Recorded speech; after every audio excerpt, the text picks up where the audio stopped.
rare situation is allowing you to buy some ETF stocks for 50% off. Learn more at crushthestreet.com/profit2017. Hello everyone, and welcome into crushthestreet.com. I'm Kenneth Amaduri, and we're going to be having a conversation today about some of my favorite topics, I would say, which is something very personal to me, business and personal growth. And working on my business, when it comes to that, or working on myself, I never want to feel like it's energy in and energy out, treading water and not moving ahead. I always want to feel like I'm adding to the machine legacy, building something that lasts forever, or at least many years. And I have on the line Jim Palmer, who's a marketing expert and in-demand small business coach. He's the founder of the Dream Business Academy and Dream Business Mastermind and coaching program. Jim is also the host of the Dream Business Coach TV and the Dream Business Radio podcast. He's a serial entrepreneur, so we got a lot to learn from him today. His website is getjimpalmer.com. And he's also, by the way, author of Just Say Yes, and we're going to talk about that today. Jim, thanks for coming on the line with me today. Thanks for having me on, Kenneth. Really appreciate it. Absolutely. Well, your book, Just Say Yes, sounds interesting. I don't know if I would tell my kids that, but I'm sure there's some other implications that we are going to talk about today. But before we do, let's get started by telling us your story and how you caught the entrepreneurial spirit. I've worked for entrepreneurs my whole life. Got my first job when I was 15, and I always knew that I would someday have my own business. But I got married young, ended up having 4 kids, and direct deposit and insurance always seemed to be the higher priority.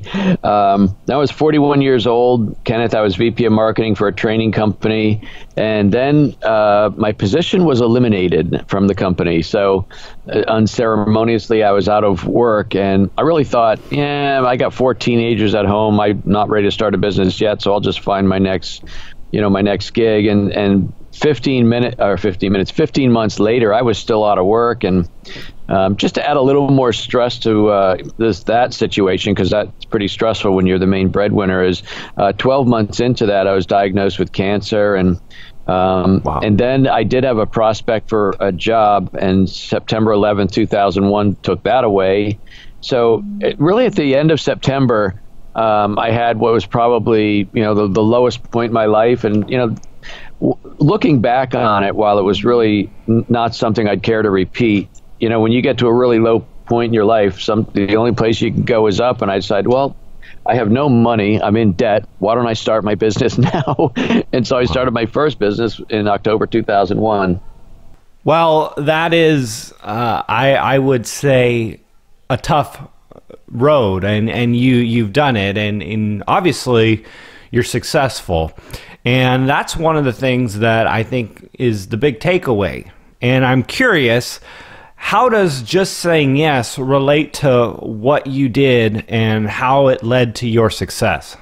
What's interesting about so we wrote the book, I wrote the book earlier this year. My wife and I, after raising 4 kids, we sold our house of 30 years. We bought a 50-foot boat, and we now live on the boat, and I run my businesses from the boat. And what was interesting is when we were going through that whole thought process, the what ifs, the reasons why you might not want to do it, why it might not be the most prudent thing to do. I'm 59, Kenneth, and my financial guy said, I'm not sure spending that kind of money on a boat at this stage of is the right thing to do. So there's a lot of reasons why you might not do something. But in the end, the people who do achieve, high levels of success, those are risk takers. And sometimes when you have an opportunity or a challenge and it's something you need to do, there's always so many reasons why not to do it, because that may be the safe and or comfortable thing to do.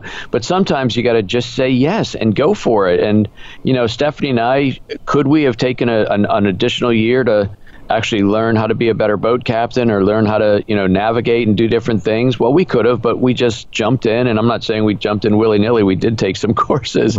But sometimes you just got to say yes when there's opportunity. And, when I was considering starting my first business back in October 2001, there were a lot of reasons why I could have said, you know what, again, I really need to find work because I've got no money. But I just said yes. And I said, I'm going to figure this out as I go. And I don't know when. It took me a year to get my first paying client, Kenneth, which, says a lot about patience and persistence. But, sometimes you just got to say yes and keep figuring it out every single day. Wow. That's a powerful message right there. One of the things I tell my 3-year-old boy, he just turned 3, he doesn't know the words implement and execute, but I ask him, what do successful people do? And then he responds, they implement and they execute. And it just sounds right along the line of what you're saying and getting out there and doing it. Because when I just think about it basically putting yourself with your back against the wall, and now you're in a situation where you have to succeed versus being comfortable and allowing your life to pass you by. So let's talk about, I don't know if we want to touch any more on the what ifs that might be holding back entrepreneurs from achieving any higher levels of success in their business. Sure. One thing we know about small business is, and this has been decades now, is that 80% of small businesses fail, usually within the first 3 years, and by 5 years, definitely. And one of the most common reasons, kind of post-mortem, people will talk about is they ran out of money. And I do believe that's true, but if you were to, I think, peel the onion back a little bit more, a couple layers, you'll find they ran out of money because they ran out of courage and ran out of guts. My entire first year was revenue free. Now, that doesn't mean I was sitting back waiting for business just to roll in. I was knocking on doors, cold calling, doing everything, networking events, doing everything I could. But as I look back on it now with hindsight and 16 years in the rearview mirror, I know I was doing everything right, but you can't just snap your fingers and create a 6-figure business.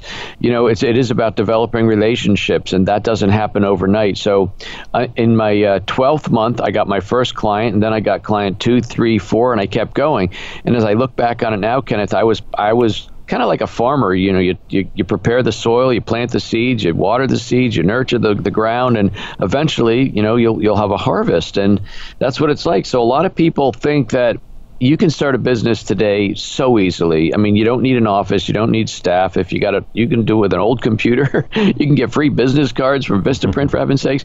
But what you can't get quickly are relationships. You can't build know, like, and trust quickly. That has to take time. And so I think a lot of people that want to have a really quick success, they get discouraged. And whether it's for me like 12 months or many years, I think people their threshold for hanging in there is very different.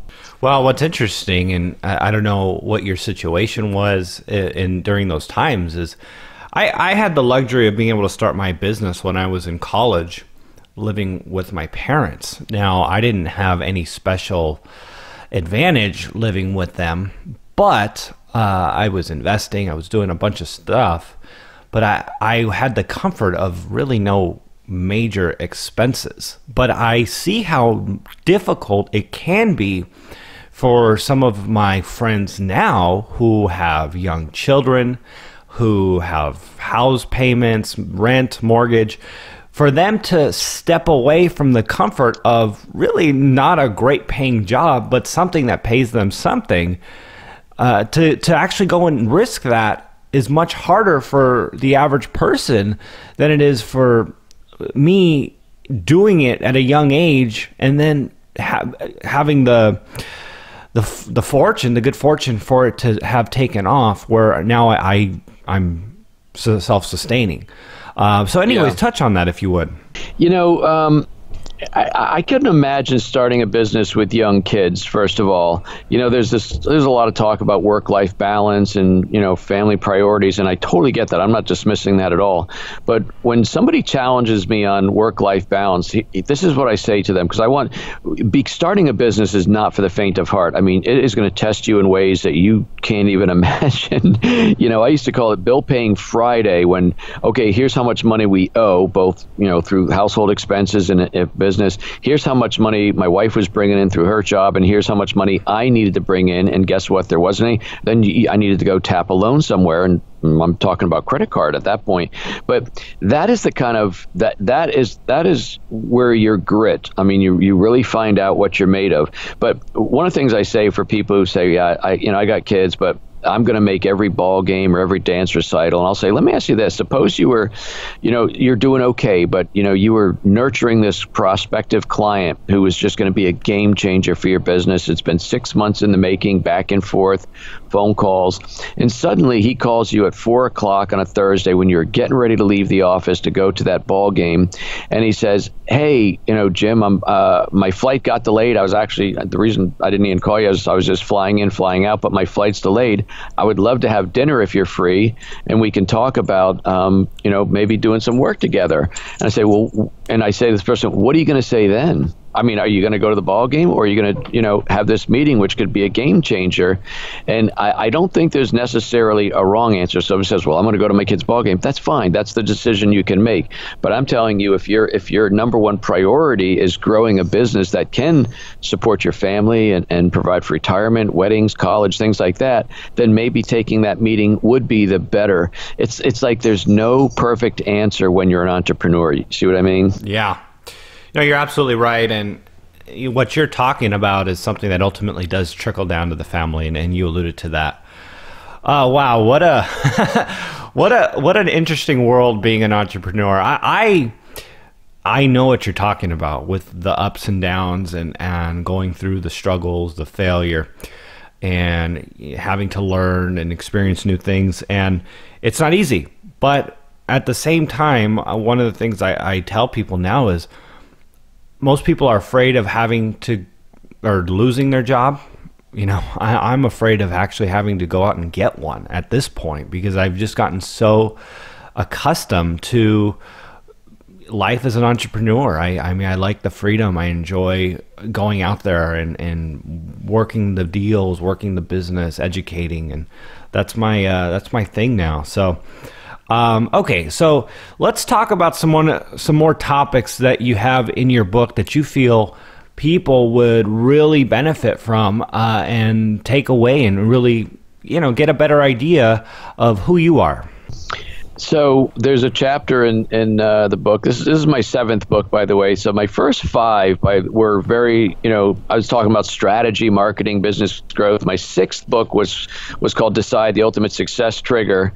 Is all about the mindset, because your mindset will absolutely direct how much success you achieve. But this book, I think, is really a little bit more of an inspirational, motivational book, because sometimes you do have to say yes. And I think another title I was flirting with, Kenneth, was sometimes you have to jump and spread your wings on the way down to make sure you don't crash. But you do have to just take that opportunity. But there's a chapter, it's called the 2 F words, and what I'm talking about are fear and forgiveness. And fear, I think, is self-explanatory. Everybody's got fear. Well, what if I lose my money? What if I don't make it? What if I embarrass myself and my family? What if? And there's so many fear-based situations we encounter. But so let me just take a quick moment and talk about forgiveness, because I've been coaching people for 9 years, and this is one thing I've learned, is that people do things that don't work out. Not everything we do is going to work out. I mean, we want to take our best assessment. We want to make a decision and move forward, and some things work out, some things don't. But what holds some people back from pursuing something that obviously looks pretty good is they feel bad about past mistakes they've made in their business. And the way I learned this was 3 years ago. I was working with a person, and she wanted to work with me in my program, and she instinctively knew it was going to be good, but she couldn't pull the trigger. And all I said to her is, can you share with me what's going on? I'm trying to figure this out. And she goes, Jim, I'm going to be honest with you. before I met you, I spent like $40,000 going to seminars and books and home study courses, working with other gurus and coaches, and I'm no further along. I said, well, there could be a lot of reasons for that, but number one, if you let this be your final decision, in other words, where you are today is, if that's going to be for you not moving forward, if that's going to be written on your headstone, so to speak, then that's a decision you are free to make. But you have to forgive yourself for what you deem as past sins or errors or lost opportunity or mistakes, because that is just that's part of the journey. Nobody who achieved high levels of success did not burn through, a crap ton of money. It's just part of the deal. And so we're very hard on ourselves. And I said, and I gave her a strategy on how to release and let go of some of the past mistakes. And she's actually doing very well today. So I wanted to find a way to write about that. And that's how I did it. So everybody if you're making mistakes, to me, that tells me you're moving forward, because the only people who aren't making mistakes are the people who aren't taking action and implementing. Wow, those are powerful words right there. And I think anybody who's listening to this podcast right now, whether you're working a regular job, and I don't want to disparage that at all. There's nothing wrong with working a regular job, because there's entrepreneurial aspects of working for someone else. Essentially, who you're working for is your client. And you are building your life, which can be your business essentially, and your family, and the investment properties that you're doing, and your home that you live in. All these different things take a good attitude and an understanding of what it takes to be successful, which transcends into almost every aspect of someone's life. So, Jim, I want people to be able to reach out to you if they want to learn more about what you're doing.